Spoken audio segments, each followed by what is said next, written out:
Hi everyone. Aslem Anis Likul. This is in Tunisian dialect. Salut tout le monde. This is in French. Well, today actually I'll be delivering a speech entitled Libra, and it's about the Tunisian revolution that happened in 2011. So I think that after all these years that we went through, now it's the time to reflect on what really happened, and to look at it like from different perceptions. Like we get now to see like more clearly how things went, how things escalated quickly. So actually with this PPT, I'm just gonna show you some pictures and photos from the revolution before we actually start to reflect on it. So at the beginning, I would start with this picture, with the picture of this man, whose name is like Mohamed Bouazizi, fruit vendor. The date is December 17, 2011, when he set himself on fire in front of the local governor's office after a municipal officer slapped him and confiscated his scale. He didn't have a license, but very few of the vendors did at that time, due to local economic difficulties and omnipresent corruption.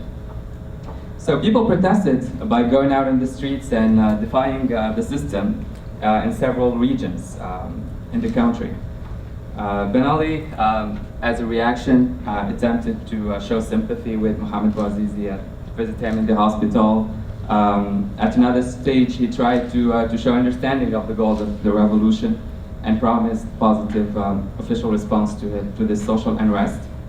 When he addressed the people in Tunisian dialect, which is something that he rarely does, he reiterated "Ana fahmtkom," which means "I have understood you, I have understood you."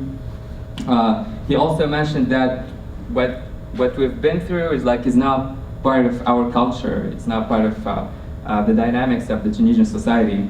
And he said, "Hada mush mta'na," which means this is not ours.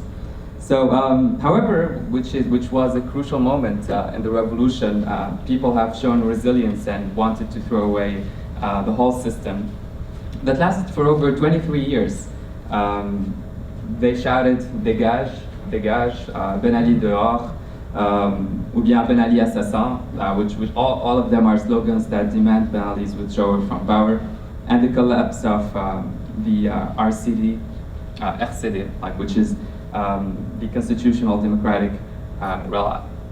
So these are some photos from the Tunisian Revolution.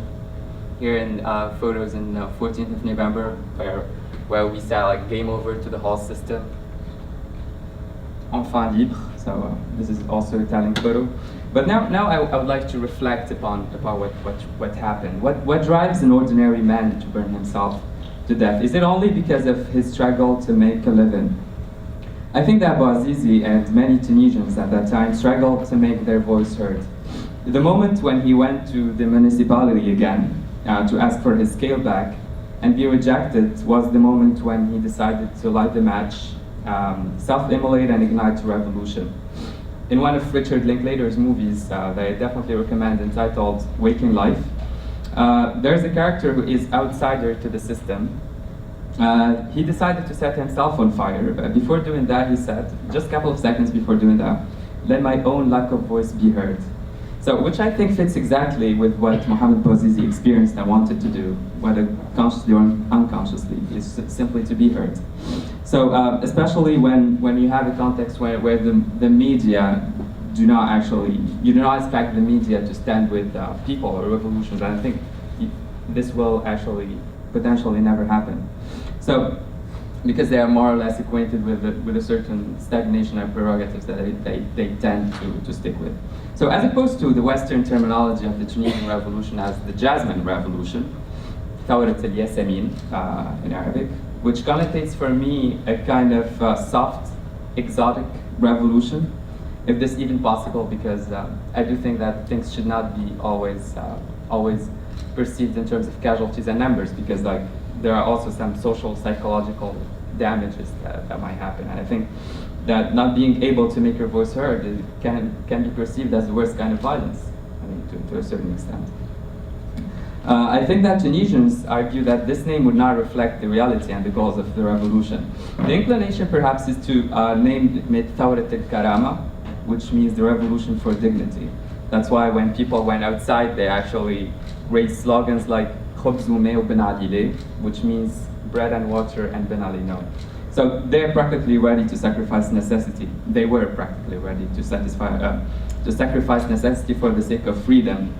Although with time now, at this moment, they're reconsidering that, because like at the revolution, there's kind of what I call national adrenaline. I mean, that actually changes afterwards.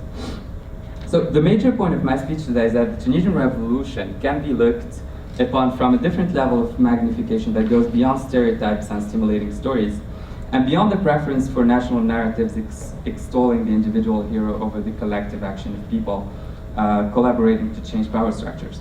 For me, the Tunisian revolution is like jazz, which has an authentic loud sound that you can hear, differently depending from where you look from. So whether it is the outcome of class struggle, dictatorship, social issues, the revolution was the escort for people to make their voice heard and to dream about a new beginning. So maybe this actually common goal made it certain harmony. That's why I compared it with jazz, because at the end of the day, you get certain harmony out of a certain chaos.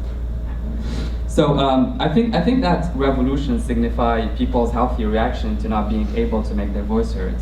Revolution is the moment when people, united, feel the most alive. Since I'm being part of sharing stories here today, so I would never forget how we looked at each other the day after the revolution. I mean, after the collapse of the regime, I mean, it was an exceptional moment. But instead, one should be anxious when people start to love their servitude, or when dictators, and like I thought for a moment Ben Ali would do, is like can create dictatorships without tears, or like when people have their liberties taken away from them but rather enjoy it. So, and because they are distracted from any desire to rebel, but because of some circumstances and some paradigms that are set socially and economically. But I think nowadays we are experiencing a very significant moment of history. I mean, which I consider also a liminal moment, revolution, as opposed to the normative moment. But because I think that those liminal experiences are now becoming the norms themselves. I mean, the revolution is becoming the new norm. If you look at it now from much more global perspective, and you see what's happening in Lebanon now, and what you can see in Iraq, or even like that people might think of a second wave of the Arab Spring, or also like revolutions that are going like in Latin America, including Chile. So like revolutions are more and more imminent and forthcoming. So as long I think as we speak, and this is what I wrote in the description, as long as we speak, we are not necessarily Greek, and here Greek, I'm opposing it to the Western metaphysics that actually consider everything as a supplement to the origin. I mean, that is already like Western.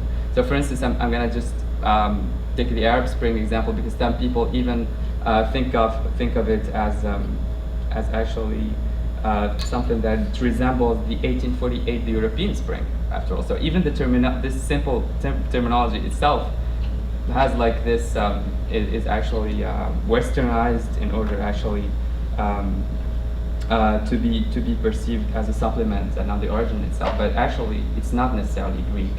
And the Jasmine Revolution, I would consider the Thawrat al-Karama more, the revolution for dignity. So, shukran, merci beaucoup, and thank you very much.